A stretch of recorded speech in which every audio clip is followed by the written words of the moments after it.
జాతీయవాద జర్నలిజానికి అసలైన వేదిక నేషనలిస్ట్ హబ్ ని సబ్స్క్రైబ్ చేసుకోండి.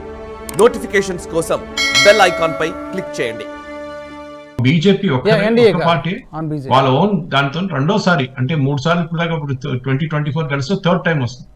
ఫస్ట్ టర్మ్ లో just narrow majority, second term లో మంచి మెజారిటీ, థర్డ్ టైమ్ లో మెజారిటీ ఎక్స్పాండ్ చేసుకుంది. ఇది జరిగితే బీజేపీకి చాలు, దీనికన్నా ఎక్కువ అక్కర్లేదు. 2/3 మెజారిటీ రావాలని ఎవరు చెప్పట్లేదు. ఎందుకంటే చాలా మటుకు మైనారిటీ ఓట్ బ్యాంక్స్ ఉన్న సీట్స్ లో, కేరళ లాంటి ప్లేసెస్ లో, తమిళనాడు లాంటి ద్రవిడియన్ పాలిటిక్స్ లో, అది కాకుండా ఆంధ్రాలో ఆలోచించండి. ఆంధ్రాలో బీజేపీ లీడర్, అంటే తెలంగాణలో లీడర్ మీద లీడర్లు ఉన్నారు బీజేపీకి. ఆంధ్ర అసలు లీడర్లే లేవు. వెంకయ్య గారు ఉన్నప్పటి నుంచి హీ మేడ్ ష్యూర్ ఆంధ్రాలో ఒక లీడర్ కూడా పైకి రాకూడదని. బీజేపీకి అదే ఒక శాపంగా మారింది అక్కడ.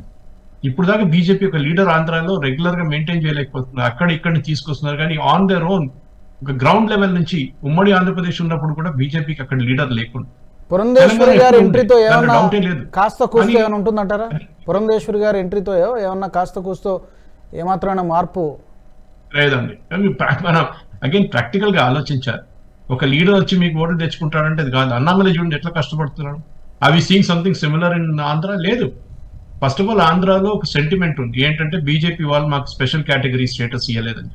ఈ వీడియో మీకు నచ్చినట్టయితే లైక్ చేయండి, 10 మందికి షేర్ చేయండి. అలాగే కామెంట్ల రూపంలో మీ అభిప్రాయాలను మాతో పంచుకోండి. Nationalist hub group of channels ను సబ్స్క్రైబ్ చేసుకుని తెలుగునాట జాతీయవాద జర్నలిజాన్ని ప్రోత్సహించండి. ఈ వీడియో కింద ఉన్న బెల్ ఐకాన్ పై క్లిక్ చేయడం మర్చిపోవద్దు.